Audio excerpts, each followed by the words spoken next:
What's up? Welcome to the Vegas Benchwarmer channel. This is a Benchwarmer Podcast. My name is Eric. He hate me 702. And over across from me, we got the man, the myth, the legend. Jeremy with a G. And down below, we got Mo, the show. It's Still Your Girl. I still laugh about that shit. Okay. So it's been last week. It was just me. Now we got some of the crew back. Not sure what's going on with Kettle Rock. Thank you, because I was dying last week. So first thing we're gonna talk about, Maxx Crosby. I was hungover last week. You have a good Friday night, is what you're saying?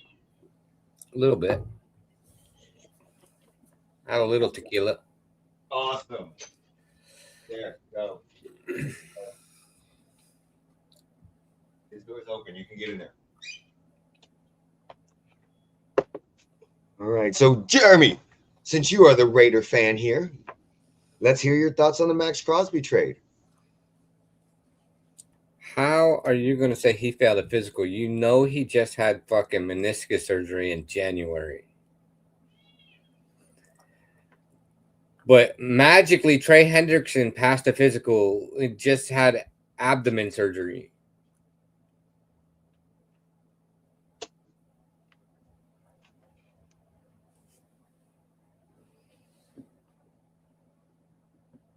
I don't know. Whatever. Like, it's that whole situation was fucking weird from the beginning. Like, we all knew he wanted to be traded. He didn't have to come out and say it. You can see it in his actions. But the whole, DaCosta can say whatever the fuck he wants. It was all cold feet. It's just interesting that you used the failed physical bullshit when you know he had meniscus surgery in January and we're in fucking March. Obviously, he's not going to pass a physical. He just got off of crutches the week before. Like, the whole situation is bullshit. Am I glad we got Crosby back? Yeah. Am I upset we don't have the 2 first-round picks? Yeah, whatever. Like, would I have liked to have the first-round picks? Yeah. But, hey, it is what it is. But they finally did something with the defense, and now to have Maxx Crosby back with what they did with the defense, I mean, maybe it's a blessing in disguise, but we'll see. Do you think he ends up staying with the Raiders, or do you think they're going to still look to move him? It depends on what the conversation was behind the scenes. Gotcha. I don't know if he pissed off Mark Davis. I don't know if that, relationship. You know how you break up with your ex and then you get back with them, and then that relationship isn't the same. Mm-hmm. So it lasts like 6 months, and then it's like, okay, we're done with this. Got you. So maybe it only lasts to the trade deadline, and then he gets traded. Okay. I don't know. We'll have to wait and see. Mo, what are your thoughts on the whole situation? Like, the whole thing that I was asking myself, like, after they nixed it and signed Trey Hendrickson, it's like, why wouldn't they just go for Trey Hendrickson in the first place and avoid this whole situation altogether? Apparently, there was damage control afterwards that they said that they were going to actually try to pair Trey Hendrickson with Maxx Crosby. So they were talking to Trey Hendrickson still after the Maxx Crosby trade. So they were going to supposedly pair them together. No. They couldn't afford it. Well, restructuring of contracts, they could have got there. But they hadn't done Lamar Jackson's contract yet. So how are you going to talk to Trey Hendrickson during Maxx Crosby when you hadn't even started to fucking restructure Lamar Jackson's contract yet? That's why I said damage control. That's why I started that, because I do not believe that rumor at all. And the reason I don't believe the whole failed physical bullshit is because number one, how did Hendrickson pass his physical when he just had, what was it, oblique surgery? How did he pass his physical? I mean, I don't know the difference. I know there's a difference between a trade and a sign. Yeah. Like they can put in an injury designation on a sign instead of a trade, but there's no way a physical. The physicals are the same. Yeah, exactly. So there's no way one passed the physical and the other one didn't. Yeah. But whatever. I mean, DaCosta can make himself feel better however he wants, but hey, I don't know. You may have just pissed off Maxx Crosby, which is not a good thing. Mo, continue with your thought process now that, yeah. But now I think along the same lines as like what Jeremy was saying. I think with the move that they made on defense and him saying he wants to be a Raider, I think that maybe will bode well, and he'll have a little motivation, I guess, to prove everybody wrong. So I think there's some upside there. Some of the other moves they've been making, the number one pick, maybe it's a little bit of a rebirth. Yeah, no, I think look, there's no way. They've never traded a first round draft pick like that for somebody. The news made a big deal about it. There was so many people on, and I've said this multiple times, that ESPN and these fuckers, they need to shut the fuck up because they paint so many different narratives. And the GMs and everybody are watching this stuff. So the big thing was, yeah, they gave up 2 first-round draft picks. It's the first time they ever did that. They gave up 2 first-round draft picks for somebody's coming off an injury, and they kept beating that dead horse. And then you have what? The 5 to 6 day window where motherfuckers can back out of deals, free agents. It works for both teams. Free agents can back out, teams can back out. So it works for both of them. But you got 5 or 6 days for the Ravens that have never traded a first-round draft pick to watch all these sports media talk about, oh, but did they overpay? Did they do this? What's going to be the difference? Is he going to be healthy? Is he going to return? And then out of nowhere, they're just like, well, hey, guys, you know Trey Hendrickson, he's not as good as Maxx, but he's sitting over here to the side. Let's just talk to him real quick and see. And Trey's like, yeah, fuck that. I want to get Cincinnati. Fuck Cincinnati. Let's go get Burrow. And they're like, well, guys, simple math. We have the window. And basically they came out and said, we've talked to 4 doctors, including one for the Dallas Cowboys. Why the fuck did you go to the Dallas Cowboys? Bitch, you were in Baltimore. Why in the fuck are you going to Dallas? You didn't go to the Bills? You didn't go to the Chiefs? You didn't go to anybody else. You went across the fucking country to Jerry Jones, to the team that had interest in Maxx. The team that was the second place, that basically was the loser out of the trade. You go to them and go, can you have your doctor look at it? Because he is amazing. And they go, yeah, we're going to back out. By the way, we're trading Trey Hendrickson. Look, if you guys came out and would have just said, hey, after seeing the physicals and then looking at Trey and comparing the two, we have some long-term hesitation that we didn't have beforehand. Yes, we think Maxx Crosby's going to play, but we just don't know if he's going to get anywhere near where he was due to the fit. I'd have been fine with that. But no, y'all came out and said he failed a physical. No shit, he failed a physical. He's on crutches a week ago. Okay? Like, that makes no sense. What the fuck did you expect him to do? Do squats after having a meniscus surgery? Shut the fuck up. So I think that became the problem is and then the damage control is we're going to sign both of them. No, the fuck you weren't. Shut the fuck up. No, you weren't. No, you weren't. Y'all just do. Your PR sucks so bad. And I think sometimes, look, we're football fans. We don't give a fuck. Like, we don't care if you just came out and told your football fans that we think this is a better signing for us and we get to keep our 14th overall pick, because that's what the pick is. When are we ever going to get that pick again? And we can add to it. No shit, it's a fucking great. But just tell motherfuckers that. Now y'all going back lying, and then you got other GMs going, "Oh, we're mad at the fucking Ravens." Blah blah blah blah blah. You ain't gonna do shit. Shut the fuck up. Y'all still gonna work with them and all this stuff, but I think it was a bad look overall on the Ravens, the league, and please get him the fuck out of the AFC West. Okay, I do not want to piss off Maxx Crosby trying to take Mahomes out after he just had a knee surgery. Okay, get him the fuck out of the AFC West. Somebody come trade for this motherfucker, please, please. So yeah, those are my thoughts on Maxx Crosby. I agree with Jerby. This is bullshit ass shit, and the Ravens needed it. God, please, somebody come get him. Somebody come get him. Okay, I'm not even playing. An NFC team, come get him. Like when I saw the trade announced, do you know what the first thing I said is I fucking hate the Raiders. I fucking goddamn it hate the Raiders. Just trade him to Buffalo then. Who gives a fuck? Why are you gonna trade him to the fucking Ravens? And then I saw what you got for him, and I was like, okay, that makes sense.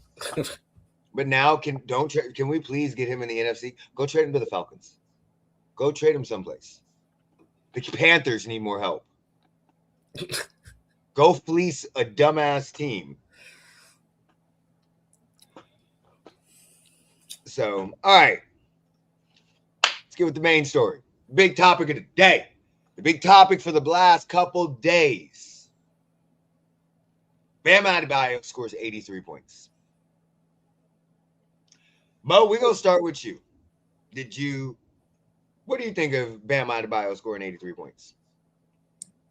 I guess the 43 free throws is probably going to be something that people gripe about. And I know a lot of, people are feeling like him surpassing Kobe is somewhat of a slight on Kobe's legacy, which I'm being a Kobe fan, I don't particularly agree with. I think Kobe would be all about somebody trying to surpass it, and figured that at one point it was probably going to happen.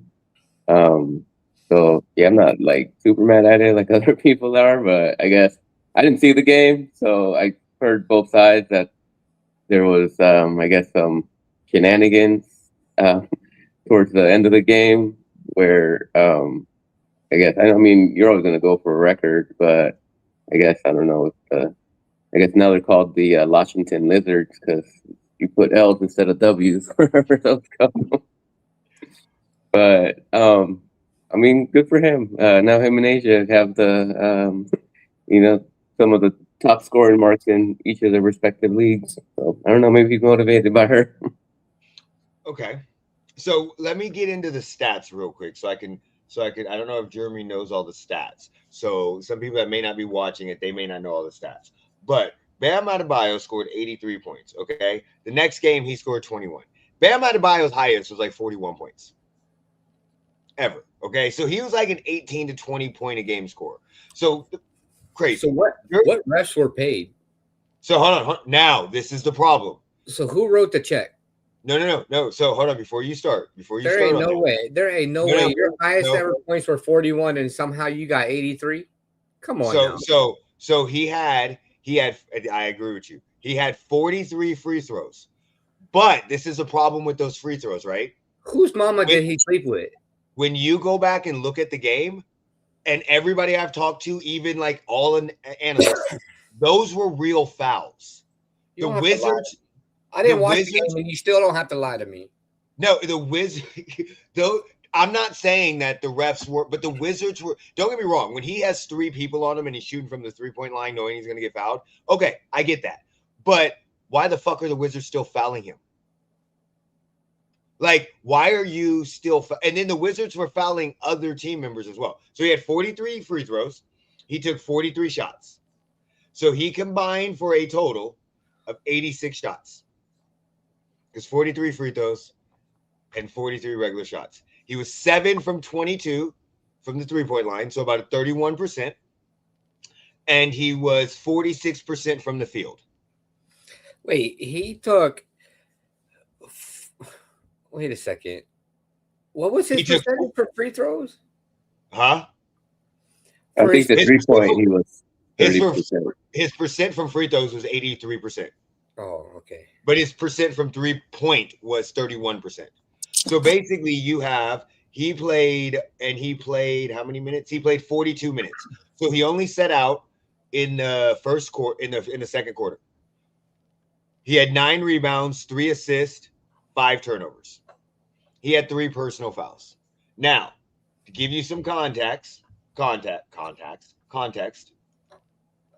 Kobe Bryant's 81.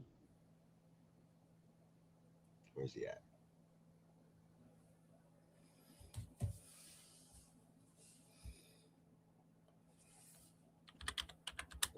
It was on against he played 42 minutes. He shot 46 shots from the field goal. He went 28 from 46, so it's 60%. He went 7 from 13, and he went 18 from 20 from the free throw line. So he shot 16 less free throws, but 3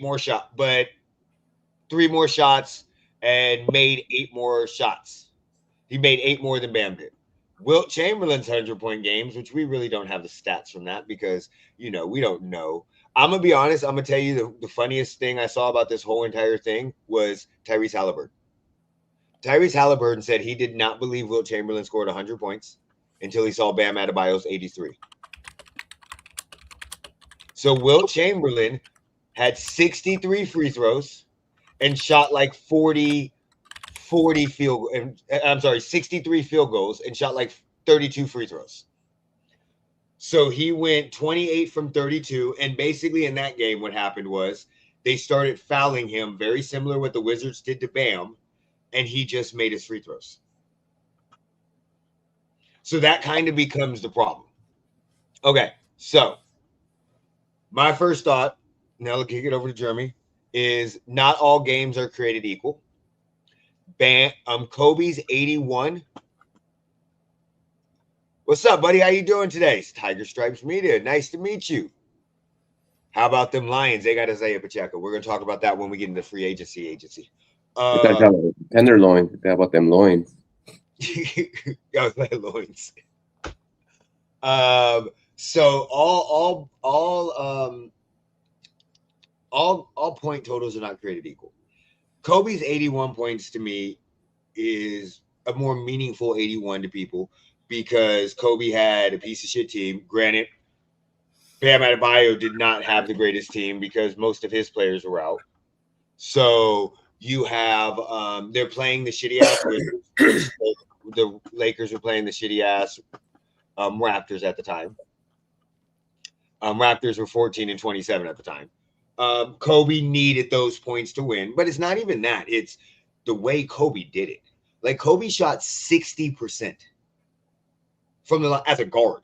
Like he's not a big man, so he's a guard. Shooting 60% from the field is absolutely amazing.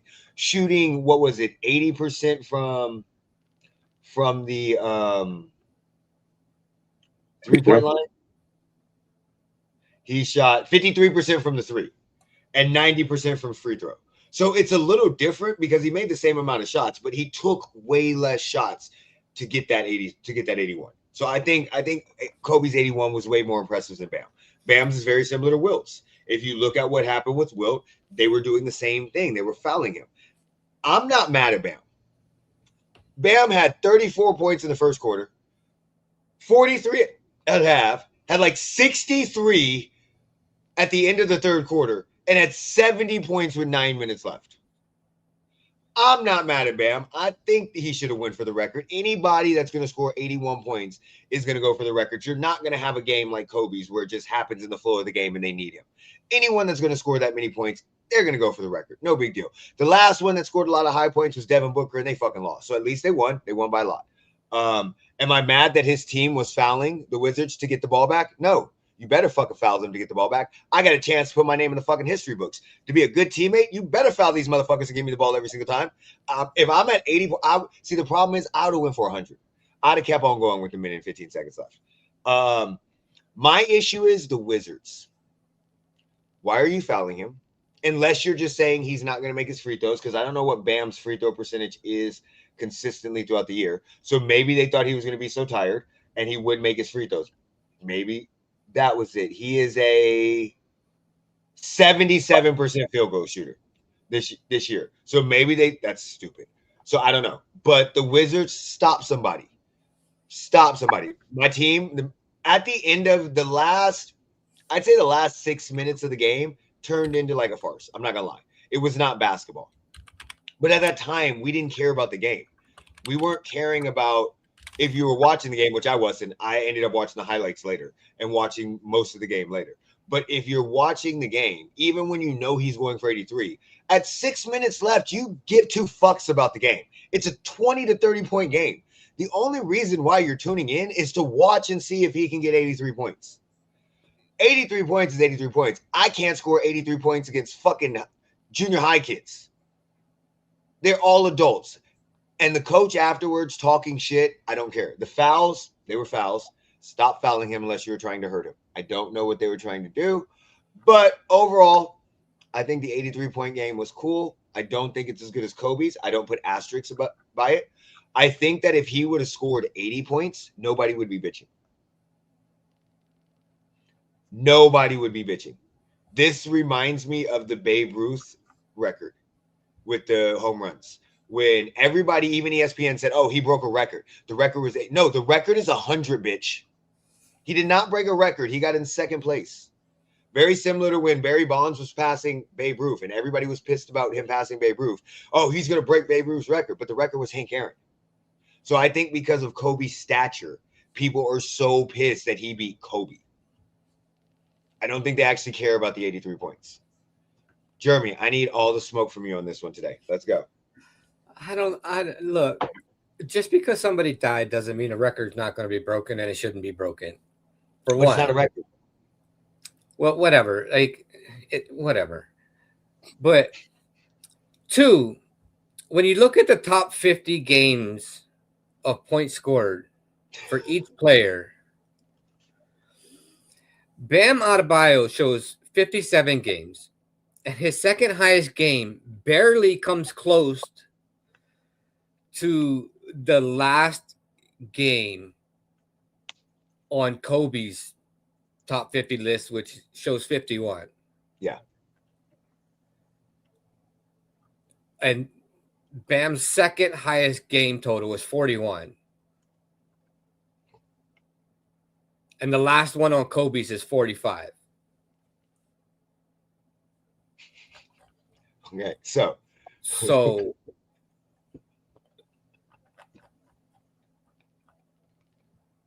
Bam's 57th game on his is 27 points.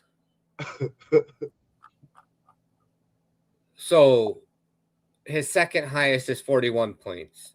Kobe's second highest is 65 points. Kobe has like 4 games of 50 points. 7 games of 50 points, by the way. Straight, like 7 straight games of 50 points. He's got more than that. Yeah. So Bam's 83 points is manufactured. Yeah. He either slept with somebody's mother, he blackmailed somebody, or he paid off the refs. Because to go from your highest ever scoring game being 41 points to now being 83, there's no way. No way. I don't give a fuck who you are.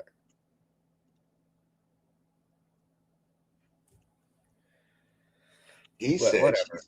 I just think it was funny. Like, if they need a script, if anybody wants to do conspiracy theories or script theories, I'm surprised that has not come out on this one. There is no talk about the NBA. I am so surprised nobody has came out with the conspiracy theory or the NBA script theory, because his mom was in the building. His wife was in the building. Or not his mom, his girlfriend, Asia Wilson. All of them happened to be in the building celebrating this one. There were so many people that were there. It was like, if you wanted to do a script, he played one of the shittiest teams on a random Tuesday night that nobody's going to watch. Nobody's watching the Heat versus fucking the Wizards with Tyler Hero out and fucking Norman Powell out. So you're playing basically backups and Bam. He's like the only big starter. Playing against the Washington that has fucking nobody. They're not playing fucking anybody on a random Tuesday night. And by the way, he shoots 43 free throws. That is where that would be a good start to some of this shit is scripted. Like, it's just weird. Okay, so let's just see. Okay, so top scores. Wilt has 100. Bam has 83. Kobe has 81. Wilt has 78. Okay. Wilt also has 73 and 73 and 72. So Luka Doncic has 73 points. All right, let's see. He has 73 points. I want to see what his next highest total is. It's probably like 60 something.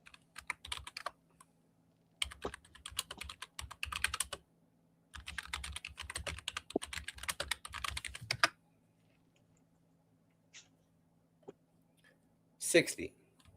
Okay, so then we got David Thompson. I don't think he had a lot of high scoring games. He was in the 70s. His was like, I think his was like oh,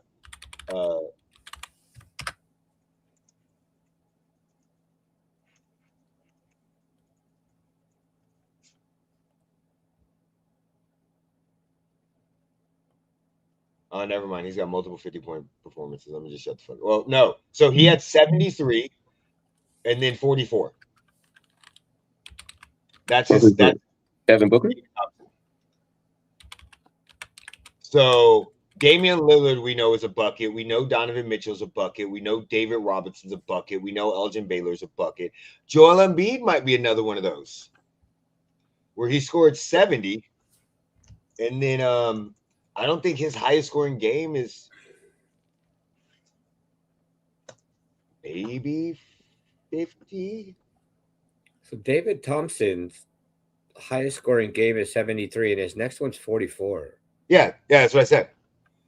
So Embiid's highest is 70. His next one's 59.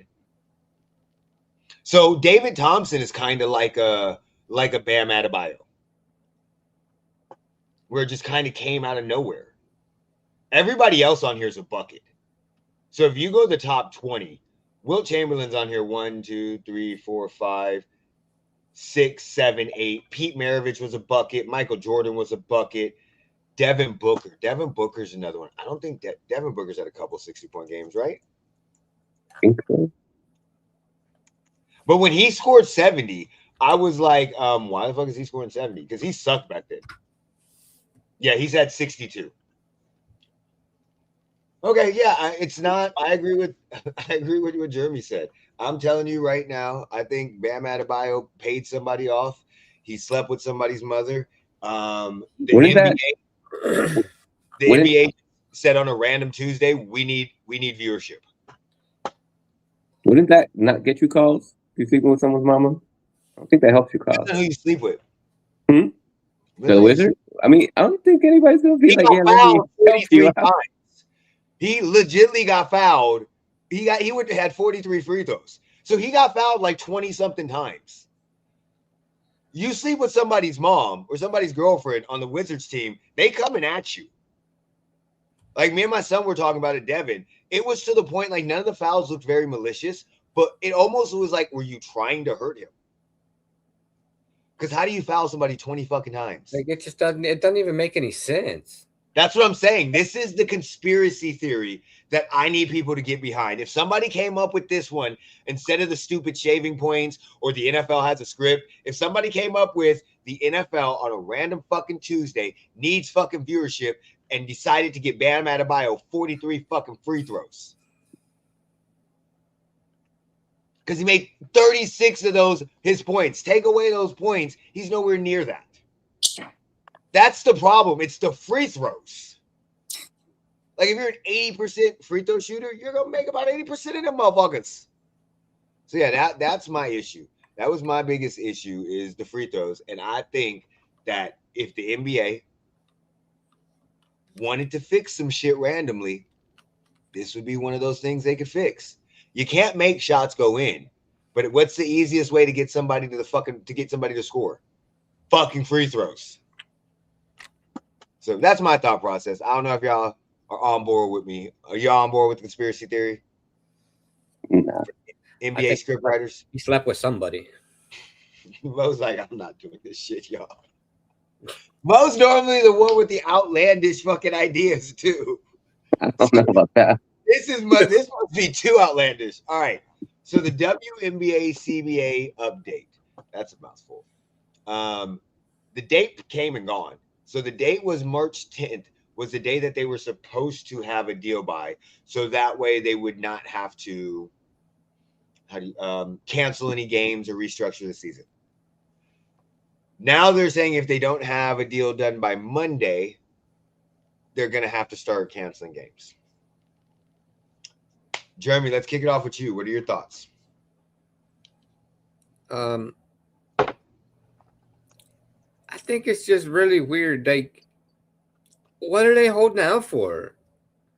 They keep getting 450% increase in salary, but they're holding out for a cut of revenue. Gross revenue. Let's make sure we say that. Gross revenue. Like, it's almost like, I mean, I've sat on here and said it before. It's almost like the players want the league to fail. Like, they don't want the league to be around long. Because whoever's advising them is not very good at their job or very knowledgeable about what they're talking about. So I don't know what they're wanting, and I don't know what their end goal is. That's a good question. What is their end goal?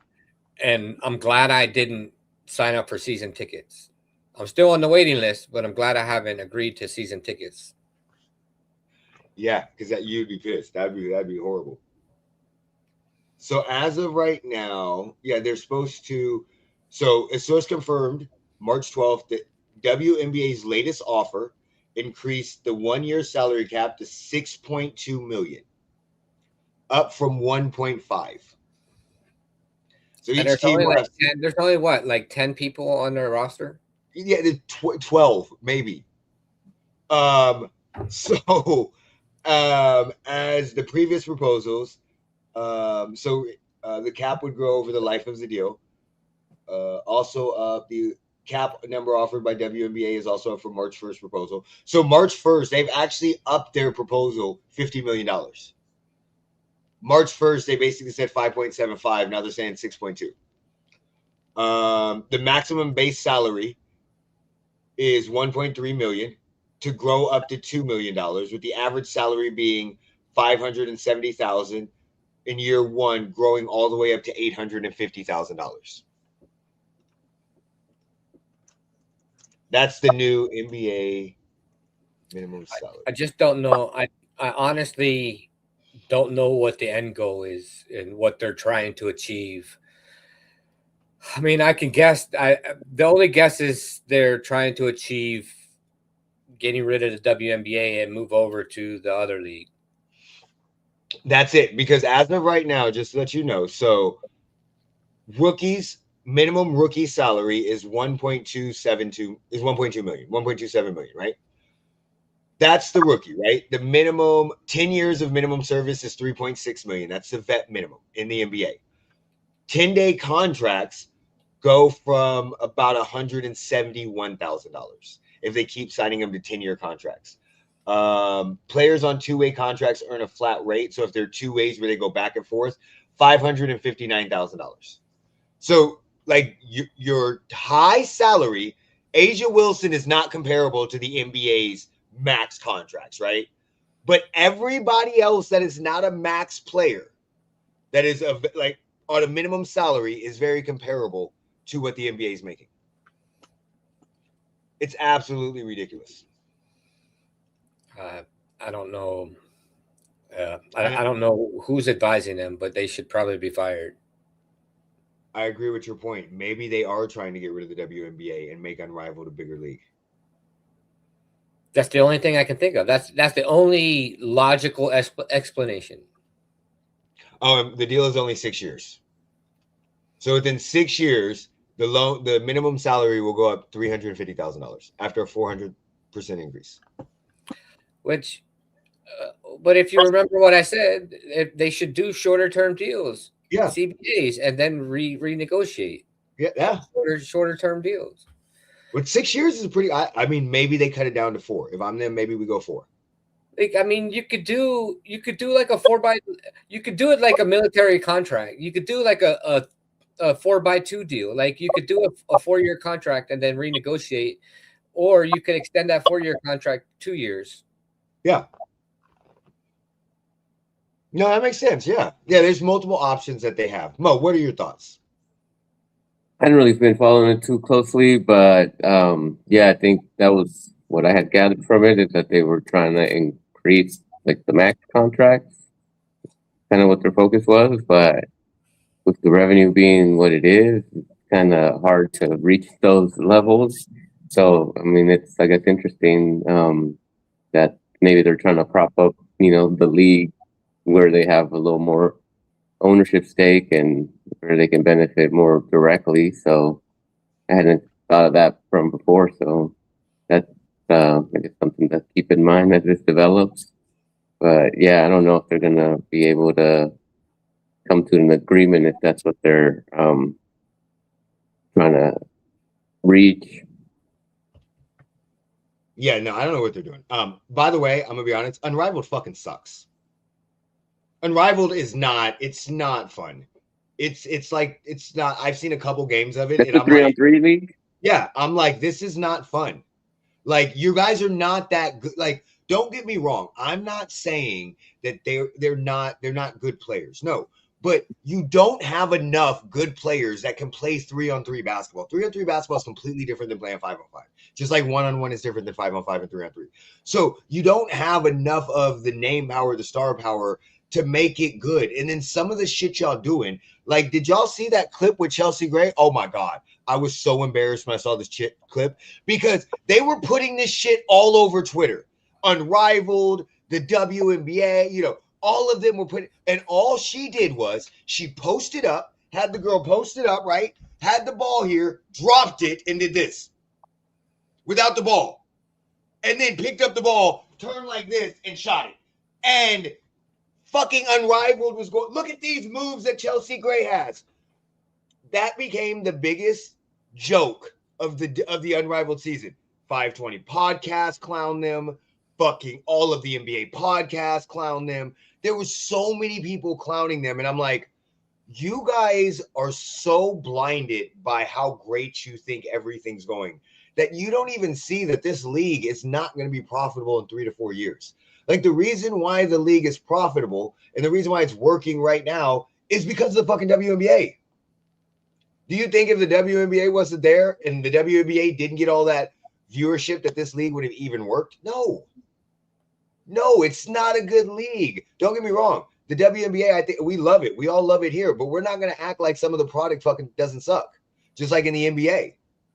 But you guys have less teams. And now you're supposed to have a new team. You can't even do the draft. Like, this is how selfish it is. They can't do the expansion draft.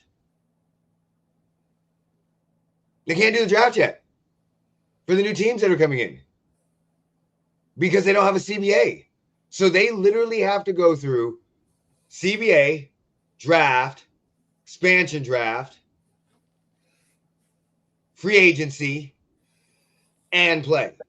And why do I think the girls don't want to get to the table right now? Because they're making money in that league. Now watch. Unrivaled, I think, is done now. Now watch deals start to go faster. If I'm the WNBA, I'm going to be honest. I give them 2 options. Hey, take our option that we just gave you, or you can have 50% of the fucking gross revenue and your contracts go back to what they were. Those are your 2 fucking options. Let's go. I'll give you go ahead. Let's go. We're going to save. We're not making any fucking money. So you guys are going to lose money in the fucking long run. We're making no money. No money at all. And right now, the salary, it's $1 million. So what is there, 12 fucking teams? So that's $12 million in salary cap. Big fucking whoop. $13-14 million. Big fucking whoop. We're offering you $6 million per team. That's 12 teams, 60, $70 million. Yeah, I'll trade that because that's all y'all gonna fucking get. Because y'all don't understand the books like we understand the books. Jeremy, you know how motherfuckers cook books. Y'all want the 50%? Take it. Gross revenue. And y'all ain't seeing shit. Shit. We putting everything someplace else. Y'all ain't smart enough to figure this shit out. Fucking with me. We the NBA. We got high power lawyers. Well, fucking and if you don't take it, guess what? I'm not even gonna lie. If you don't take it, that's cool. That's cool. Y'all dumbasses don't understand. Some of you guys are gonna play. Caitlin Clark's gonna play. Some of these girls are gonna cross this picket line. And guess who else isn't gonna play? We draft 3 rounds of fucking players every year. And 4 rookies make a team. We have 60 fucking basketball players that are just chilling at home that have been drafted in the last 2 rounds, 2 years. Do you think we can't field fucking 12 teams? Stop it. That's what I would do. I don't know what y'all think, but this deal, or you're done. We'll just supplement another draft. And we're done negotiating with you. Just like happened in baseball. We've seen the replacements in football. Fuck, that's the year that I think a punter or a kicker won fucking MVP. So yeah, what are you guys' thoughts on my proposal? Give them the deal they have, 50% of revenue, and keep their current salaries, or bitch, we gonna play with fucking replacements. Play with replacements. Like, what are they gonna do when they ain't got no money? When Unrivaled's gone and there's no money and the NBA is still going on?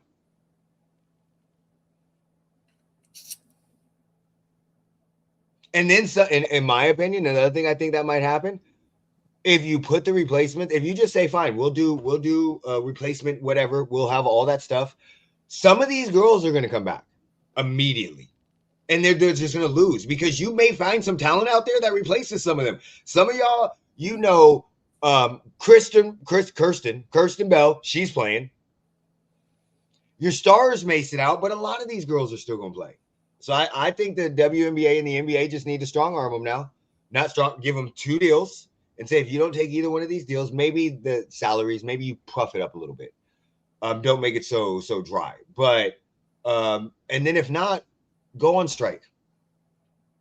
We'll go, please, strike. And they know if they go on strike, I think the WNBA Player Association know if they actually go on strike, that they can be replaced. That's why I don't think they want to go on strike. In other words, you saying they not good. Good seeing y'all, Eric. Going to get this show back. I mean, we're like 6 years strong. Eric got to get the show back. All right. Free agency. We got the NFL free agency that's been going on. This has been some crazy ass shit. The team that I think has done the least amount, we're going to start with Mo.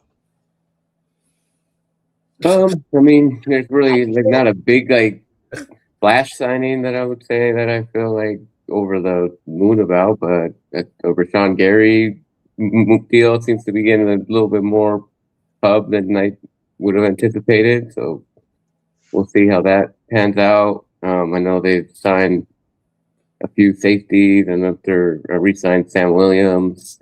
So I'm just, I guess, interested in what direction Christian Parker takes the defense. But yeah, I mean, I don't know if they're still trying to hold out for the draft and possibly make some more moves when that comes on. But yeah, nothing like spectacular, but at least re-signing Javon Williams and restructuring some of those other contracts to create some cap room is been a little bit of a silver lining, I guess.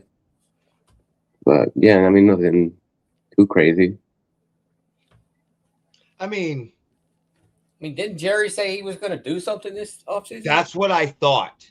That's what I was going to say. Didn't Jerry say he was going to fucking open the checkbook or do some shit? Like, that was, I know he went for the Maxx Crosby.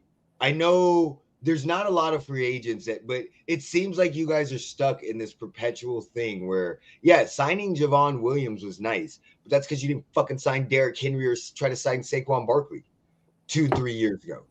So I think it was nice, but I think in where you guys are at, you guys need some like major moves, like trade George Pickens and get somebody. I know you franchise tagged him, but I think you need something to come in and rejuvenate your team. I don't know what it is, but you need somebody. You need something. Like maybe trade for AJ Brown and give them Jordan Pickens. I just think y'all need a big move because Jerry's always talking shit. He's always fucking talking shit. I did like the trade that you guys got for the Packers, though. That was a very nice trade after the Maxx Crosby thing fell through. Jeremy, y'all spent so much fucking money. It was finally about time. I was like, oh my motherfucking God. I hate all of y'all. I loved it. I thought it was amazing. So what do you like the most? Did you like the center the most, or what do you like the most? I mean, I liked all of it the most, except for the kicker. They went and signed Matt Gay. Because Carlson's a free agent. Yeah. I'd rather keep Carlson, but of course. I mean, Tyler Linderbaum, top 2 center in the league. Took him from the Ravens. So not only did we get Crosby back, but we took their center too. Yep. But then all the Ravens fans were salty they lost their center, and then all of a sudden he signed his contract, and then all of a sudden he's not one of the top centers in the league. Yeah. But I mean, to get Quay Walker and Nakobe Dean on the same team, I'm excited to see that. The other thing that I'm not so high on is the Kwity Paye signing. I mean, I was kind of high on him coming into the draft whenever he was drafted, but yeah, he hasn't really done much. Yeah. Hopefully, but I mean, he's in a shit fire. He was in a shit fire organization with the Colts. I mean, hopefully, coming to a new team, new scenery does him some good. And if Maxx Crosby stays around, hopefully playing with Max will hopefully bring something out of him. I don't know, but I mean,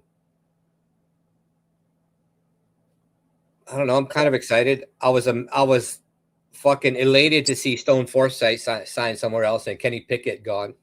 Yeah. A little upset Dylan Parham left. But I mean, other than that, I mean, I think so far we've done good. We need to sign some more. But unlike the Ravens, the Raiders actually honored contracts that they signed even after getting screwed in the Crosby deal. Yeah, of course they did. So, I mean, they're going to have to restructure some contracts to free up some money to address some stuff that we still need to address. But and then didn't they trade Geno, or did Geno sign with the they Jets? traded Geno to the Jets. Yeah. So we got that 6th round pick back, but that's what I'm saying. Y'all made some very good moves. Like, who the fuck is Mark? What? They banned him. From the fucking WNBA. Pulled the plug on him. Mark Davis is not in charge anymore, okay? But I mean, the only thing I didn't like about the Geno Smith trade was we carried 16.9 or 16.4 or whatever his contract. Yeah, but at the time when you were trading Maxx Crosby, that seemed okay. Yeah, but I mean, I think it's a new day in the Raiders organization. Hopefully, coming from it seems like it. It feels like a new day in the Raiders organization. Okay, the only thing, and I'm not even gonna lie, I'm praying that this fucking quarterback is not that fucking good. Because as of right now, I'm not joking. What's Fernando Mendoza? I'm praying that this is a 1-year wonder. I'm praying that he's more of like one of those quarterbacks that got to start, came out, did good, like a fucking what was his name? Matt Sanchez or whatever, a couple of those quarterbacks from USC. I'm praying he's more like that than a fucking Joe Burrow. Matt Barkley and Mark Sanchez. Mark Sanchez. Yeah, Mark Sanchez. I'm literally looking at this team going, this is a team that's putting shit together like they know they got a guy.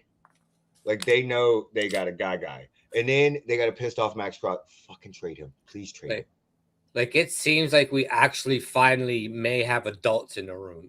It's not even I was just like, I do not have a problem with any of these moves. Like, My only problem, and it's like they actually know where the organization is, and they're not trying to like put band-aids on anything.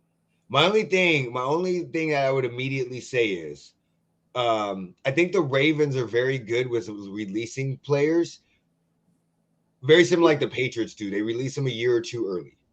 So, like when they traded Orlando Brown to the Chiefs after we lost the Super Bowl and everything, they were still fine. And Orlando Brown was good, but he wasn't as good as he was with the Ravens. Tyler Linderbaum is great, but I don't know if it's their offensive line structure. They tried to re-sign him. I didn't know about. We just gave him an extra year. Oh, okay. So there you go. See, I didn't know about that. I didn't even pay attention to that. They tried to keep him. I don't know many centers' names, so the fact that I knew his name. They re-signed their backup center to a 1 year, $1 million deal. Oh, yeah. Well, as soon as he came through, I'm like, wait, that's a center? Oh, fuck. The Raiders? Oh, shit. I know. Yeah. So, Mo, what are your thoughts on the Raiders signings and how they doing? Yeah, like I was saying earlier, I think they've been, making some positive moves, and it looks like they're building out the roster. And I don't know if Brady and Spytek are, having more of a brain trust this year. But Brady has nothing to do with this. This motherfucker's on arguing with Logan Paul about flag football, okay? He has nothing to do with this shit right now. I think he's only got something to do with the quarterback, and I think that's it. Yep. I don't know who they're shaping up, but they're doing good. I'm sorry to cut you off, Mo. Go ahead. I was gonna say, it's shaping up to look like at least like in 180 from where they were a year ago. Shipping Geno off and hitting the reset and starting from the ground up and getting a good foundation in. So I think they'll be a lot better shape than they have been. Question: what are y'all gonna do with Pickens? I know y'all ain't gonna pay that man $30 million a year. Yeah, I don't know. Like maybe they may have to move him because, I don't see them extending him. They gotta trade him because there's no way. Don't get me wrong. Was he good for you guys last year? Yes, he was very good. But we're not gonna forget what we saw in Pittsburgh. Okay, we're not forgetting that. We're not forgetting seeing a dude literally quit on plays. Like was it because he was in a contract year that he was so good? I just don't know if I trust giving George Pickens that much money. But yes, he was good last year, but I just don't think he's going to play that consistently over a course of a contract. What do you think, Jeremy? I don't know. I really can't speak to it because I didn't really watch Dallas last year. Okay. So, I watched some, but I wouldn't pay him 30. There ain't no fucking way. Yeah, that's the thing. And that's kind of what he's wanting right now. Because you're gonna have to prove to me that you can play multiple years like you did. That's my thing. And if you franchise tag him, you're basically paying him fucking $30 million anyway. What's his franchise tag? 28. 28, yeah.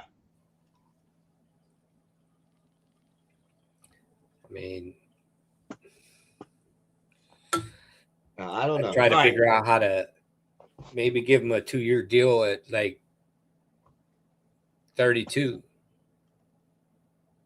and give him a big bonus, or not a bonus, but a big signing bonus or something. You have to, or you have more of a incentive late of contract. I agree with this. But this is a problem. I don't even know if he's a true number 2. Like he could be a number 1. He could be on the right team. He has the talent to be a number 1. So that's what I'm saying. I need to see more consistency from him.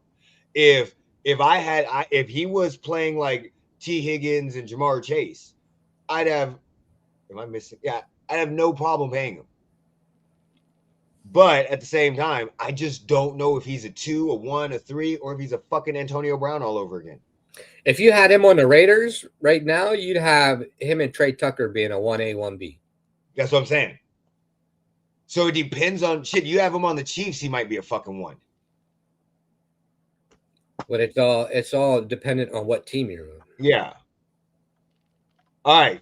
Let's get into my Chiefs offseason. All right, let's talk about it. First of all, hey, hold on. Before you get into it, how about your new running back showing up with a John Madden Raiders shirt? buddy, motherfucker, do you know how mad I was? So when they got off the plane and I saw that shit with the John Madden Raiders, I literally was like, nah, the deal's not Send them signed. back. Give Nixed his it. ass fucking back. No. I loved it. Like Yeah. out of all of the places that you could go and show up with, you could have showed up with a John Madden fucking football shirt and nobody would have said shit. You know what I'm saying? You motherfucker. After they're having such a good offseason too, you fucking Ricky Bobby, don't put this bad shit on me. This bad juju. I was so fucking pissed. I immediately was like, oh, this is a horrible signing. This motherfucker's gonna get injured. And like immediately I was like, oh, I'm about to put a whole bunch of bad juju because only a dumbass shows up to KC wearing a fucking Raiders shirt. I was so like, are you, motherfucker, you bed now? I don't even want to hear trolling. And wearing all black. I don't want to hear any of that motherfucking shit. I fucking loved it. I know you did. I know you fucking did. I was surprised I didn't get a text message about it. I fucking know you loved it. That's why I didn't text you shit about it because I was hoping you didn't see it. Oh, I saw it. Okay, so I've been too busy to text anybody. So let's get on Kenneth Walker. Okay, am I happy that we got Kenneth Walker? Yes, I am. I am very happy that we got Kenneth Walker because it shows that we're spending some money in our backfield. Would I have preferred to have Travis Etienne or Etienne, whatever he said his new name was? Etienne? Yeah. Is he trying to be like Etienne from Miami? So I don't know. I liked his deal. His deal was shorter. His deal was his deal was less money by a couple million a year, like $2 million a year. So I'm not sure. Kenneth Walker is young. That's the one thing I like. He's young. He doesn't have a lot of usage because of the fact that they were doing a split backfield for most of his time that he's been there. So I really, really like it. I like the pickup. I'm worried. Because Seattle didn't want to sign you after winning the Super Bowl. Now, maybe they thought they couldn't afford you and they feel better in the injury guy that's coming off what is an ACL tear. So they didn't want to sign you. And you won the Super Bowl MVP by default. Well, now I don't think Seattle didn't want to sign him. I think their GM soured him on wanting to sign back with Seattle. Got you. At the parade, whenever he made that comment about him trying to negotiate with him 5 minutes after. Oh, got you. I don't know if you saw it, but he made that comment at the podium where Ken tried to negotiate with me 5 minutes after, and it was kind of weird. No, I didn't see that. Yeah, so I don't think Kenneth Walker wanted to re-sign in Seattle. Okay. After that comment. The Super Bowl MVP that everybody keeps talking about, I watched the Super Bowl. It fucking sucked. Yes, you put up 164 yards. Yes, you were all the offense that team had for the first fucking 3 quarters of it. But you're kind of Super Bowl MVP by default. So I don't know if a defensive player had fucking one more interception, you might not have been the Super Bowl MVP. So, and you're not the greatest pass catcher. But what I love is you can run as long as you stay healthy and we don't jinx you by showing up with the fucking Raiders thing. But you got to earn my respect back. I'm not even playing. You got to earn this shit back. Up the game with John Madden shirts on. As of right fucking now. I'm going to mail a John Madden hat to the facility. Yeah, you are on my shit list. But I'm happy because after what I saw in the offseason, what I'm about to say is we are going all offense. We're going to redo our offensive line in the draft, and we're going offense. We're going to pick some guys, offensive line. Juwan Taylor's the fuck out of there. We'll go defense in the end of the draft, so probably the 29th pick we'll go defense. Defense towards the 2nd and 3rd rounds because we've released everybody on our fucking defense. So, yeah, we're going to go all offense, and we'll see what happens with Patrick Mahomes. I like the Kenneth Walker signing. I love bringing Travis Kelce back. There was no reason for him not to ever come back. I don't know. I don't give a fuck about Gilman. Okay. I don't even know the fuck Gilman is, the safety that we signed. Yeah. Aloha Gilman from the Ravens. 3 years. We gave him about $6-8 million a year. I do like. I think they were saying he's actually pretty good. I don't know who the fuck he is, so I can't say nothing about him. Okay. And in my opinion, if he was pretty good, I would know him because of his name. Might be stupid, but Chris Tonga, I was very, very excited for until I saw his age. And he had a season-ending torn ACL last year. So was not as happy about that. The cornerback, again, another 1-year deal, not that big of a deal, but he came off of an injury. So we have 2 players that are coming off an injury that we hope we could bring in. I love bringing Tyquan Thornton back. Absolutely love that. So, and then on our defense, what the fuck did we do? Did we just say, I don't know what happened. I don't know where we're going. Okay. I know we lost 9 starters. Okay. 7 to 9 starters on our defense. Okay. We lost all 3 of our cornerbacks. All right. Our starting cornerbacks. And they signed for like $218 million. I'm fine with trading Trent McDuffie because I don't give a fuck how good of a cornerback you are. I am not paying you $30 million a year. You guard one person on one side of the field most of the time. I'm not giving you $34 fucking million unless I'm a defensive team or I have a rookie quarterback. I don't know how the fuck the Rams are doing this. Okay. I don't know what the fuck they're doing. Losing Watson. Okay. I'm okay with that. Chanel, he signed with the Commanders for $8 million a year. Bitch, we couldn't find $8 million to give Leo Chanel.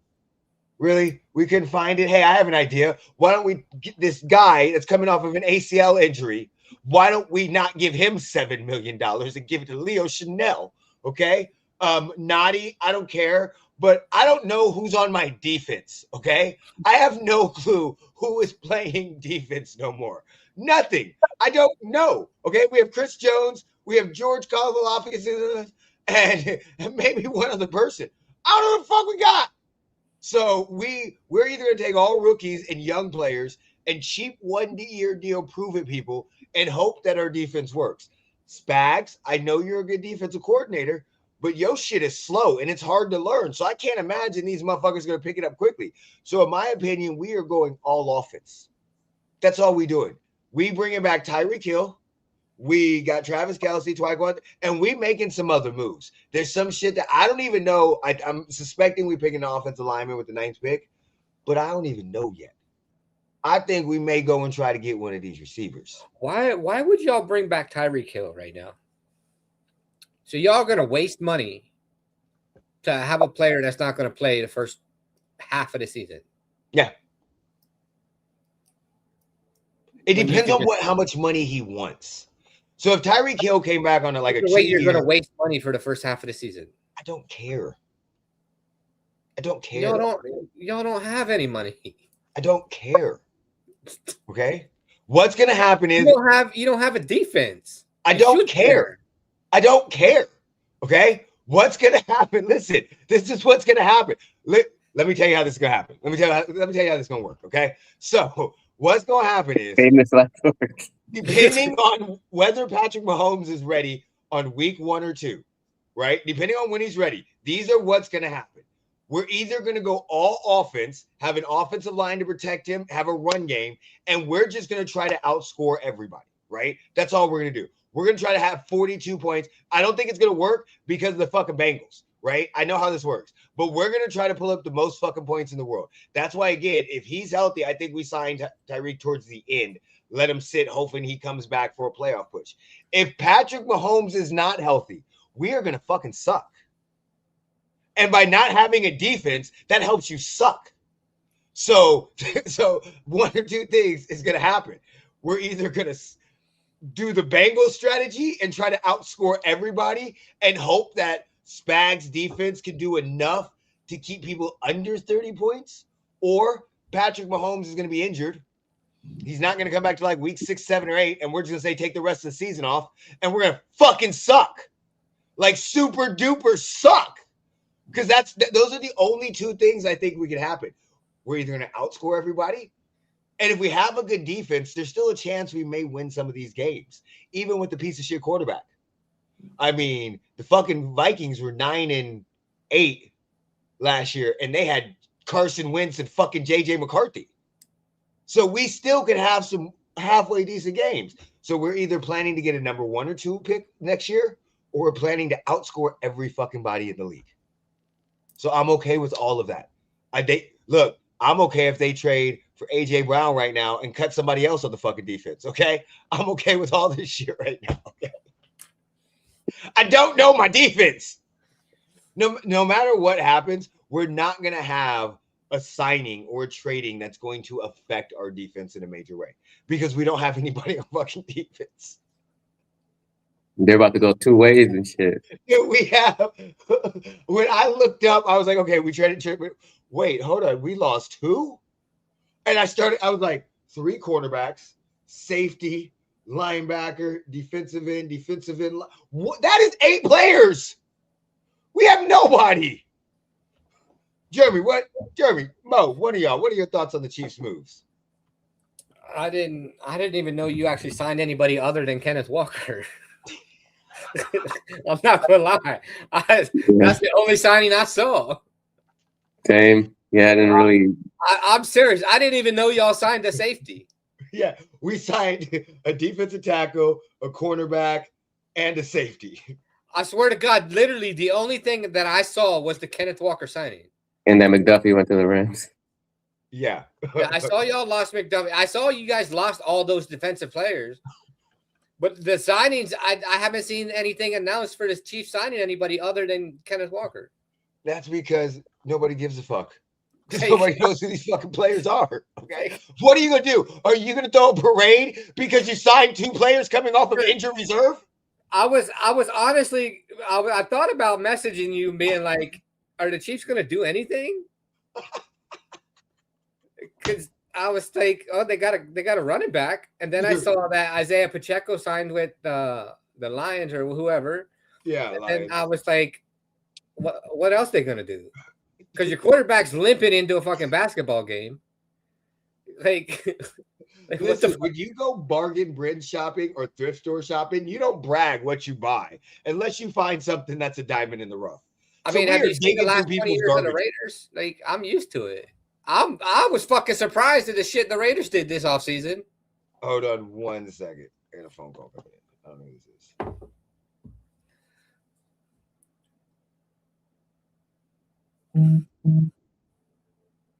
That's Spagnola calling him. It's like, don't worry. We're making moves. Spagnola got it. It's like, hey, motherfucker. Quit talking shit. Quit talking shit right here. Dog, you don't like and it all happened in like a day. So like we signed Trip McDuffie. I'm good. I'm happy with the draft picks we got. I'm talking to babe, we're gonna do this. I'm talking to Alyssa, telling her all this. And then the next day we had no defense. It was like I literally, I'm being honest. I seen all your defensive players leaving, and I was like, and then I seen the Kenneth Walker signing. I was like, okay. And then I seen Juwan Taylor leave, and then I said to myself, oh, is he finally going to get called for all his false starts now? Juwan Taylor was the most fucking penalized guy in the league at one point in time. Yeah, but then he had all the false starts that never got called. Yeah, because they just felt bad for him because they penalized him. Yeah, and then I was like, oh, he's not there anymore. So now they're all going to get called. Listen to who we lost. Leo Chanel, Brian Cook, Trip McDuffin, Jalen Watson, Joshua Williams, Michael Dana. All were starters. 6 fucking starters. And then the only signing I saw was the running back, and I was like, damn. Oh yeah, and then we added. I forgot. We did add it. We added another running back, and then we added Tanner McAllister. Oh, I'm telling you, with the signings that we had for the coaches and all that shit. Oh, we're going all offense. We're trying to score 40 to 50 points. We're going back to Chiefs versus the Rams Monday Night Football. We're going back to that offense. That's my prediction. All right. I mean, The only thing worse than the Chiefs is the Chargers. And motherfuckers. I don't listen. The Broncos are getting worse. Okay? The Broncos are getting worse. I don't like any of the shit that is going on in my division. Okay? None of it. None of it. I mean, you except should for like what Broncos. the Chargers are doing. No, they have fucking Mike McDaniel. I don't like what they're doing at all. That's the only thing they've done. What the fuck you mean? You're right. And you know what? Literally. Hold on. Their offensive line let their fucking quarterback get fucking slaughtered last season, and they've done nothing to fix it. It's because they have Mike McDaniel. I saw Mike McDaniel put Is 70 Mike McDaniel going to put fucking pads on and go out there and play? He's going to scheme some shit so they don't get hit. So, I mean, the shitty fucking linemen that they had last season, are they just magically going to fucking – is he going to put fucking leprechauns in their fucking – They'll probably go line draft. They'll probably go offensive line in the draft. Yeah. I mean, they're still going to be the same shitty fucking players that were there last year that couldn't block a fucking wet paper bag. That is true. What about the Kyler Murray signing? What do y'all think of that? I don't think it's going to be as fruitful as they're hoping it would be. I just love how everybody is a copycat, and because of what Sam Darnold did, everybody's like, who's going to be the next Sam Darnold? Bitch, that does not happen that often, motherfuckers. It doesn't. I can name, let me try to think. Sam Darnold, I know Kurt Warner took the Cardinals to the Super Bowl. Can you think of anybody else? I don't know.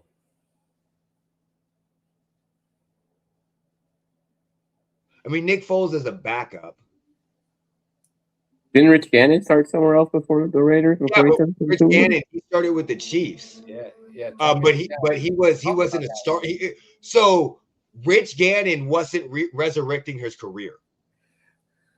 He was a backup with Elvis Grbac. Let me put it this way: when Rich Gannon signed with the Raiders, I think I threw my PlayStation 1 controller. I'm not even playing. I hated Elvis Grbac. I fucking hated him. I hated Elvis Grbac. Elvis Grbac was a piece of shit quarterback that would get injured every fucking year. Rich Gannon would come in and lead us to the playoffs, and then Elvis Grbac magically would get fucking healthy. And they would start him over Rich Gannon. I fucking hated that bitch. But instead, Rich Gannon went to where and led who to the playoffs? Yeah, I remember that. But, I mean, the greatest thing about it was that Super Bowl was on my birthday. So that was a great birthday present. I was so happy that the Raiders got their ass beat. You think Murray to the Vikings? No, fuck no. I don't think Daniel Jones is going to end up as Daniel Jones. I think the problem that we have is there's so much media that we just paint fucking narratives to paint narratives. Yes, was Daniel Jones having a good season? Yes, he was. He was having a very good season. But why was Daniel Jones having a good season? They The just same gave him reason a why new Daniel contract. Jones had a good season with the Giants before he got signed to a contract. They just gave him a new contract. Yeah, so that's what. Yeah. So in my opinion, I 2 think years, Daniel $100 Jones, million. I think Daniel Jones is more of a situational quarterback. He had a halfway decent defense, a very good run game, and capable receivers. I don't think he was doing anything outstanding, but I think the comparison of, we're gonna have a Daniel Jones or Sam Darnold, we have that every year. Not Sam Darnold going to Super Bowl, but we have Daniel Jones's every year where guy leaves the team, comes in, plays. We also have the opposite. So do I think Kyler Murray is going to be Daniel Jones? Fuck no. But I do think that coach, what's his name? What's the coach's name for the Vikings? Fucking Kevin Stefanski? Stefanski? No, that's the coach of the Isn't it Kevin O'Connell? Yeah, Kevin O'Connell. So I think he's a great quarterback coach. I mean, remember a couple years ago, he got good work out of Josh Dotson. So I think he's a very good coach. I just don't think Kyler Murray is good. Does anybody think Kyler Murray is good? Not to the level that they think he's going to be. No. I think Daniel Jones, I didn't think Daniel Jones was very good, but Daniel Jones had the fucking talent. Like, you could look at Daniel Jones and go, okay, that dude has some talent. He can run, he can throw. He's this prototypical quarterback size. Kyler Murray's my height. So no, I don't know. I think they're gonna put up respectable stats. I think they're gonna have a respectable team. Maybe they go 9-8, 8-9. But when you go to their stats, they're not gonna look that great. Just like last year, Carson Wentz and JJ McCarthy didn't look that great. Yes, Sam Darnold's stats look great, but Daniel Jones was a backup. So I don't think it's gonna be that great. I think Kyler Murray's gonna fall flat on his fucking head. That motherfucker could not practice in Arizona because of Call of Duty. What the fuck you think he's gonna do when it's snowing outside in Minnesota? Call of Duty. That's what that one Call of Duty. Daniel Jones, what do you guys think of his contract? Must be nice to get injured and then get a new contract for $50 million. What about you, Mo? Again, not what I would expect him to be making, but they got to up whoever got paid last, so it's just perfect timing for him. It seems like in like 5 to 10 years, like 10 years, we're gonna start talking about Daniel Jones like we used to talk about Kirk Cousins. My question is, how can I be smarter than some of these quarterbacks and not get paid what they get fucking paid? Jeremy, you're smarter than a lot of fucking people that don't get paid what they get paid, okay? Y'all don't understand how smart Jeremy actually is. Jeremy is like fucking smart as shit and don't get paid what he should get paid. Like, I be paying attention to your LinkedIn post now that you be using them. Like, I'm getting mad now. He's a fucking author, you guys, just so you know. And he's an author, not about like a fiction book. It's about fucking operations and all that shit. Yeah, Jones is overpaid. Jones always been overpaid though. What did he get? $45 million from the Giants? Now you got 50 million. I'm telling you. And after this, he's probably gonna play like shit next year. His contract year is gonna come up. Somehow he's gonna play again, and he's gonna get another fucking $40 million a year. Yeah, Ravens overpaid Trey. Yeah. Ravens overpaid Trey. There's a lot of overpaying going on. Trent McDuffie got overpaid. Hey. I think that was fucking Alec Pierce. That was like what from the fucking Colts? $117 million. Now, let me explain to you guys how I know of Alec Pierce, okay? Because I don't watch Colts. I'm playing Madden. I have a quarterback that was drafted to the Colts. He's on my team. Yes, he has like a 93 speed in Madden. But I'm in year 3, and that motherfucker is a 5th-string wide receiver now. Like, Madden doesn't even believe his trajectory is going to be good. And they paid him $117 million. Now, Madden's not the end-all, be-all. But I'm just saying. I mean, he's a good receiver. You put him with a good fucking quarterback. I mean, he'd be a better receiver, but not for that price. That's the problem. Like, I know the Raiders were in on trying to get his services, but I'm glad they didn't fucking pay that. Like, that was ridiculous.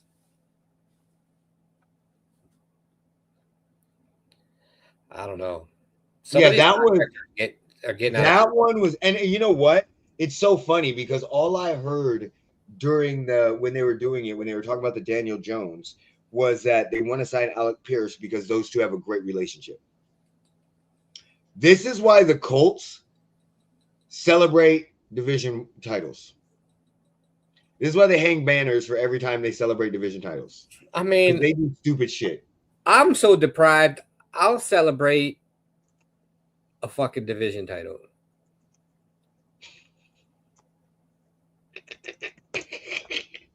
You guys might get one soon. As long as my wish doesn't come true. No, Pittman's not a number 1 receiver anyway. Pittman is a very good number 2 receiver.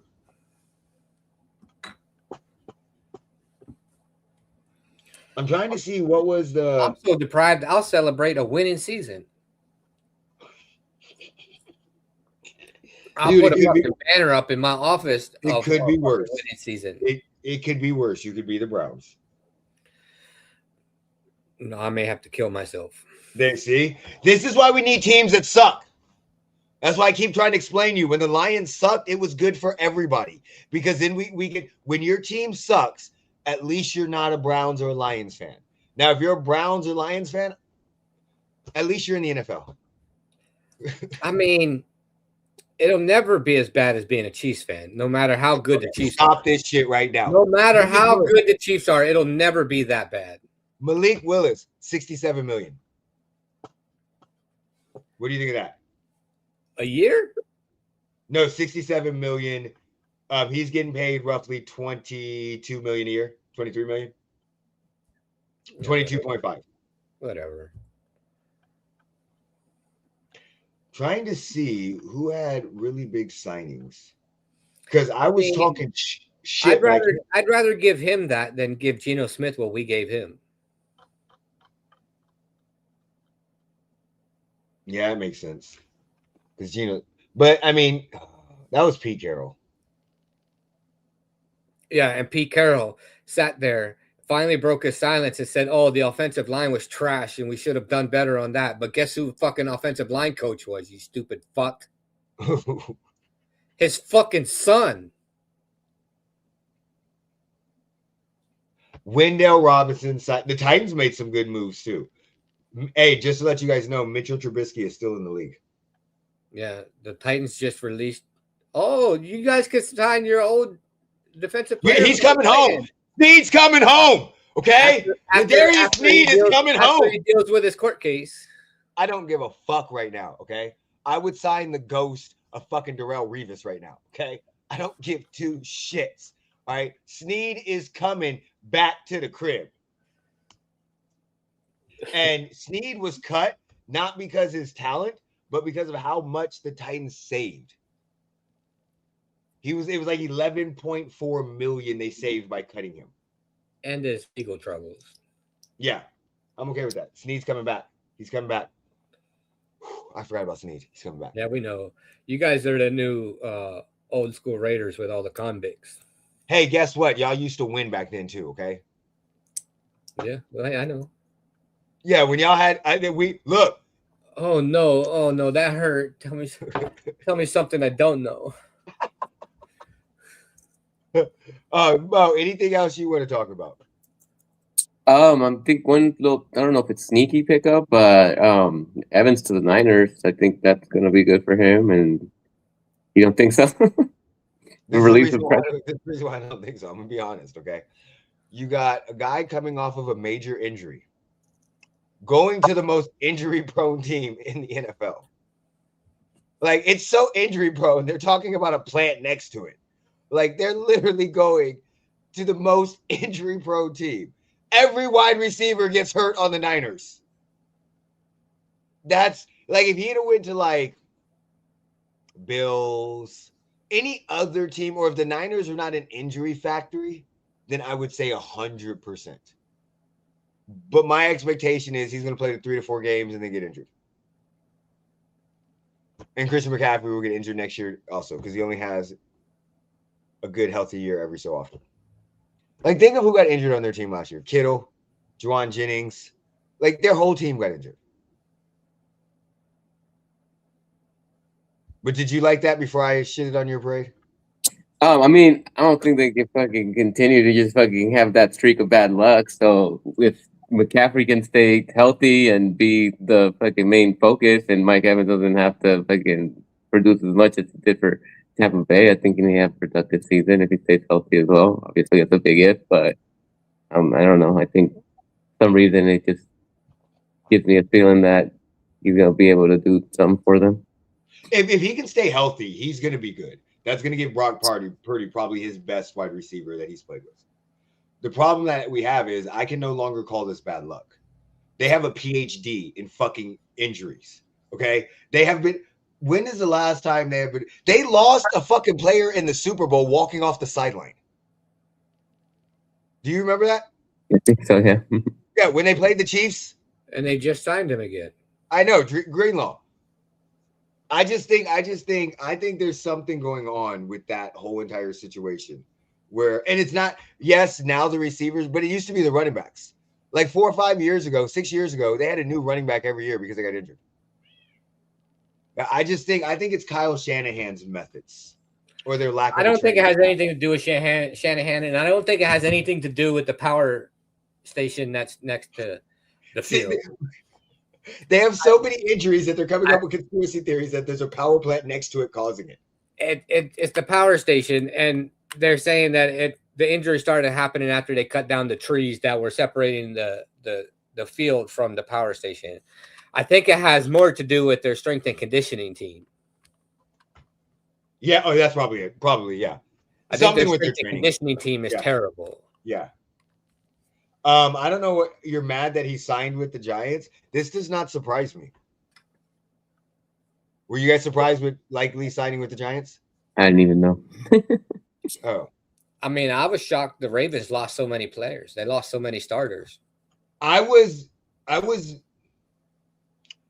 the reason why I don't think I was shocked is because of John Harbaugh leaving. Like when I just assumed some of the free agents were going to follow Harbaugh to Giants. Now, I was shocked that they lost fucking Linderbaum. I'm shocked and pissed, okay? Still not going to get over that fucking shit. Fuck you, Ravens.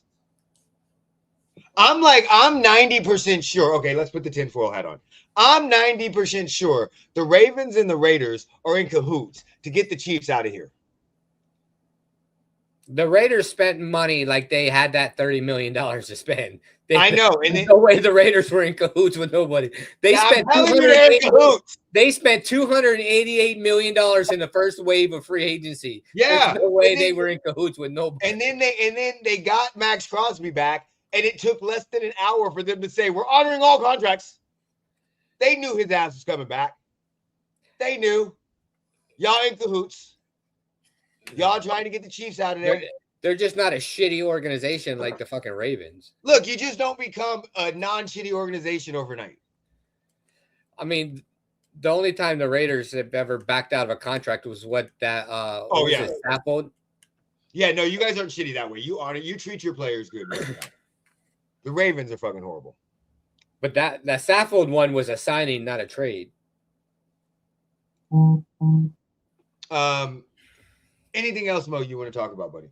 Oh, fucking some funny shit, I guess, over the World Baseball Classic where Mark DeRosa was like trying to rest fucking players, not realizing he needed the fucking game to make it to the playoff round. I saw that. He didn't realize he could still be eliminated in full play. Then he tried to say afterwards that he didn't realize that he knew that they had to beat Italy. He said something about like he miscalculated. Somebody was bagging on him like, motherfucker, it's addition and subtraction. Like, what the fuck? Yeah. But yeah, they were bagging on him. I don't know the World Baseball Classic rules, so I was like, whatever. But then he was like, no, I knew we had to beat Italy. I'm like, then why did you? Nah, I think it's like basic fucking, wins and losses and then run differentials, probably the tiebreaker. Yeah, okay. So it's not like fucking rocket science. So did we not make the World Baseball Classic? They ended up making because Italy beat Mexico. I think Mexico either needed to win or not allow them to score. The US would have never advanced. If Mexico would have won, the U.S. would have never advanced? Yeah, if Mexico would have won, the U.S. wouldn't have advanced. Now they got to play the DR in the semis, so that's going to be interesting. The DR is fucking got the record for most home runs in the World Baseball Classic right now. Who the fuck is this coach? Mark DeRosa. Who does he coach for? Oh, that's a great fucking question. I forget. But somebody was saying that he was like a mole for the Italian team. I'm about to think some shit. I couldn't believe he sat there and was like, "Well, I didn't realize we could still get eliminated in pool play." Bro, what the fuck you think the point of pool play is? Right? Okay, we're gonna lose. Fuck, goddamn you, United States. Mark DeRosa has never coached before. We have Aaron Judge. Mark DeRosa. Do you know what? Aaron Judge talent can't outdo stupidity in managers. I mean, he can. It is Aaron Judge. He just needs a shot of his steroids. You mean to tell me that we are the United States with baseball, and we have all the coaches that we want to pick from, and we choose an MLB network analyst?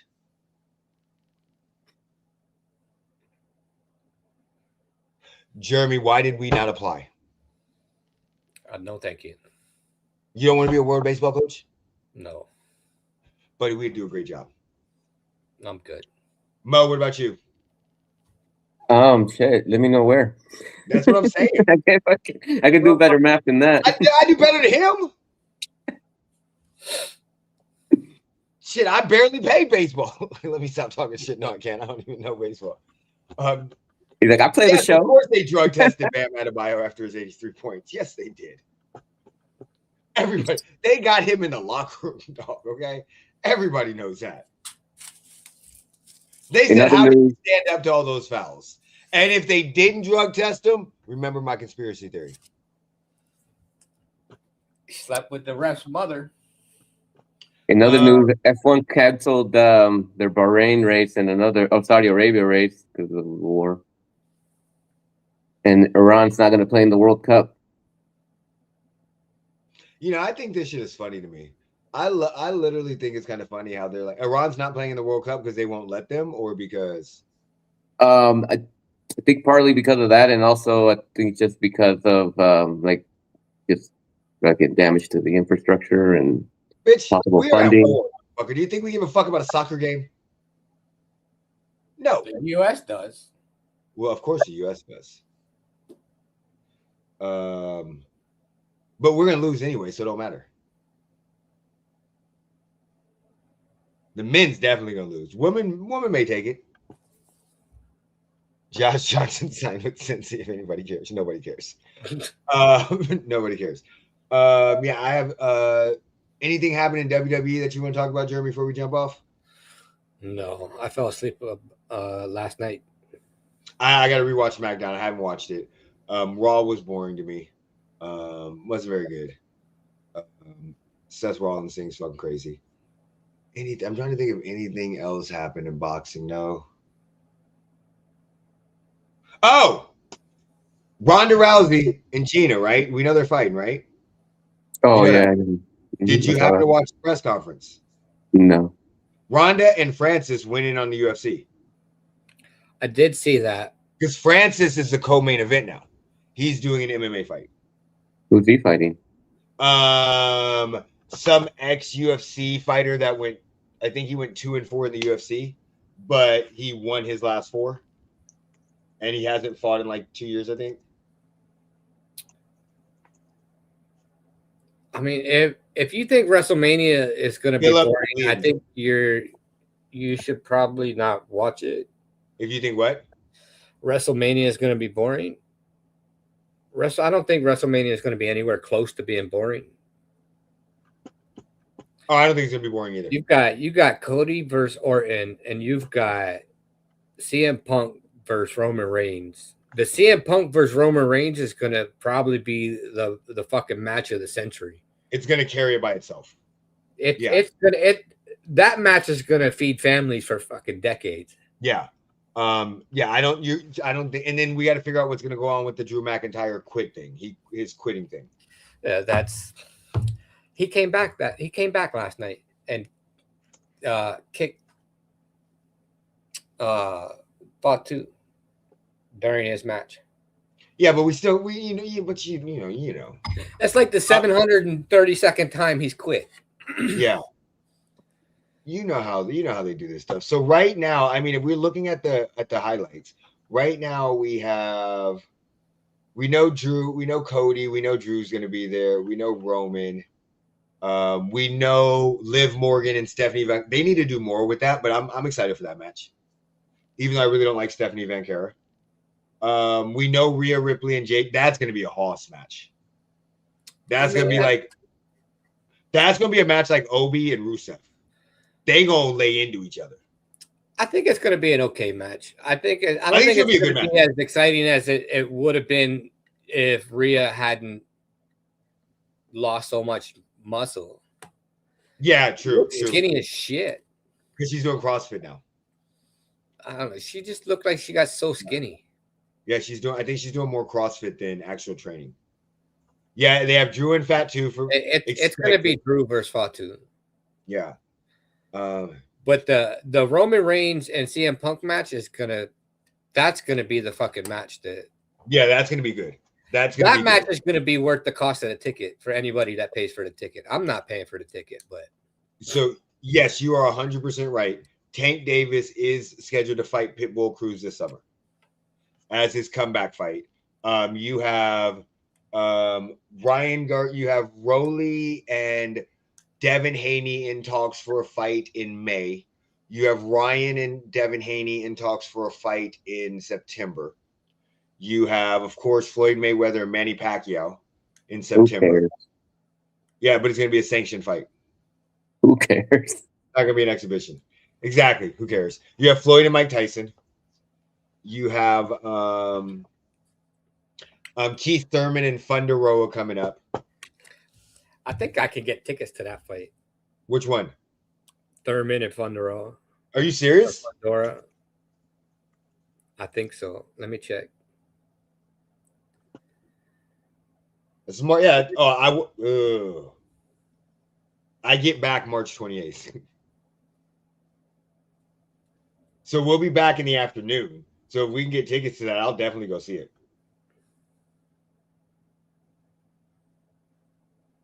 Because that's going to be a good fight. That's going to be a good bloody scrap. Oh, I got to wait. Yeah, I did say Floyd and Tyson. Floyd and Tyson are having an exhibition fight with no weight limit clause. Has Floyd been taking a beating in the sports books, or the fuck is he? Has he been what? Has he been losing in the sports books? He needs some fucking. So this is the thing. This is what a lot of people are saying, right? A lot of people are saying Floyd needs this money, right? And a lot of that's coming from Logan Paul still saying Floyd hasn't paid him his money for their fight, right? Do I think Floyd needs money? Probably. But I don't think it's like Floyd is bankruptcy broke. Because Floyd has literally been fighting this whole entire time that he's been retired. He's just been doing exhibition fights. So since he's retired, he's probably had 10 or 15 exhibition fights since the Conor McGregor fight. So I think this is just, he's won it. Like he said when he fought that kickboxer on One Boxing, he's like, they paid me $13 million for 3 minutes. And I think because Floyd is in so much good shape naturally, that do I think he needs money? Yes, of course. He would, but I don't think he's like bankruptcy broke. I just think Floyd likes to fight. He likes to stay in shape. And why not get paid for it? Because realistically, he doesn't have any other ventures going on. Like his strip club isn't doing good. The money team isn't doing good. His promotional company isn't doing good. So I don't think he has a lot of other avenues where money is coming in on a consistent basis. And if you can make $30 million, $13 to $15 million for work that is just basically sparring, why would you not do that? Like that becomes the issue. Like when he fought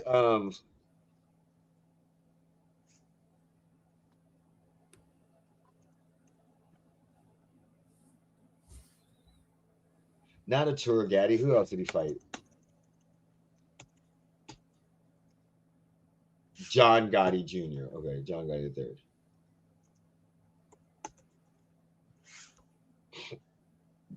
So Floyd was expected to earn between $20 and $25 million to fight John Gotti III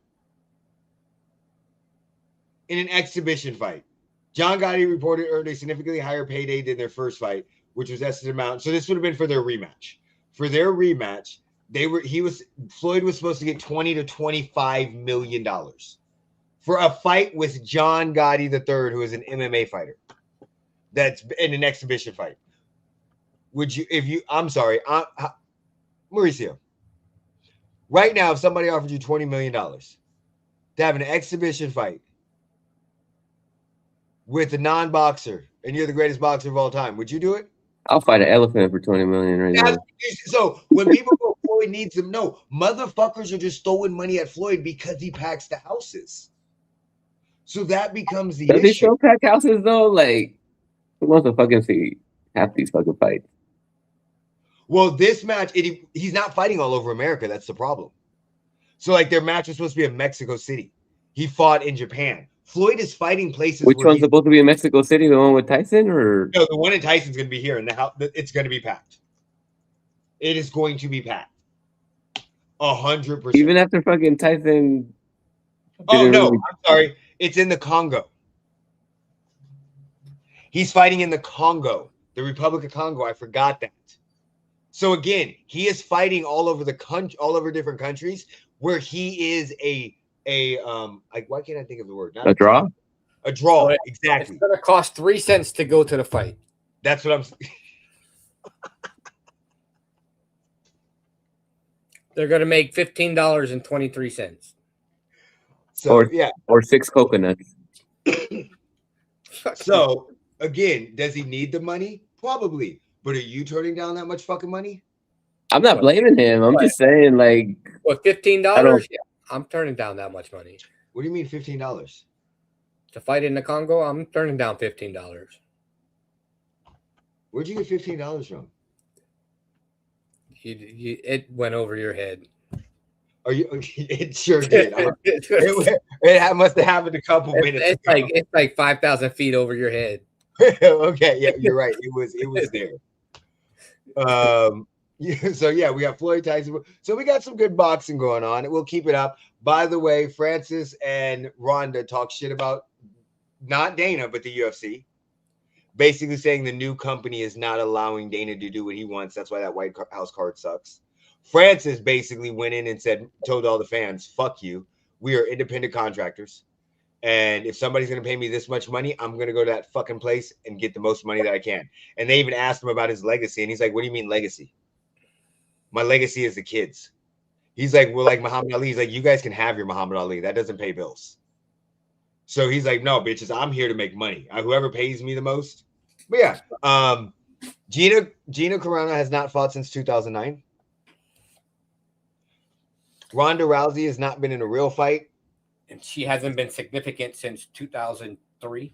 Since she lost to Holly Holmes. I'm not even going to call the fight with Amanda Nunes a real fight. So since she lost to Holly Holmes. So yeah. Am I going to watch it? Yes, I am. Because it's on Netflix and it's fucking free. So yes, I am going to watch it. Am I going to watch the build-up for it? You know I am, because I must be the resident influence fucking combat sport person. I get into all of this shit. Do I think it's going to be a great match? No. I do not. I think it's going to be a car wreck. But just like when I'm driving down the freeway and I see a car wreck and I cannot turn away, I cannot turn away from this shit, okay? I watched an hour. You're part of the reason why there's always fucking traffic. You can't just fucking drive. You got to watch the fucking accident. I got to see what happened. Is there somebody in an ambulance? Did the car flip? Is it 2 cars? 3 cars? That's why it takes 10 years to fucking get anywhere. I agree with you 100%. All right. Anybody got anything else we want to talk about? Besides the traffic in Vegas due to us pausing car wrecks? I don't think so. You telling me you don't do you stare at a car wreck, Mo? Yeah, you don't, Jeremy? No. You are buddy. I don't even understand. I be yelling at motherfuckers that be slowing the fucking traffic down. I'll slow down though. I just fucking I do it in the flow of traffic. I be trying to do it as I'm getting close to it. Like as I got places to fucking go. Fucking drive, bitch. I be double looking. And then as I'm going, I'm just like bro, I cussed a cop out yesterday because the fucking race cars in their fucking 18-wheelers driving down fucking Las Vegas Boulevard stopped fucking traffic on Washington yesterday. Oh yeah, that shit made me late fucking for work yesterday. Fuck NASCAR. Yeah, fuck NASCAR. And the cop stopped traffic so these fucking 18-wheelers could get by for fucking 30 minutes. Bitch, if you don't get the fuck out the way. Yeah, that's fucking crazy. Same. All right, so Jeremy, whenever you're ready, you can take us out. Put me in, coach. Peace. Oh, before we go, we won't be here next week or the week after because I will be on vacation. Just so everybody knows, we'll probably do something during the week. We'll figure it out. All right. So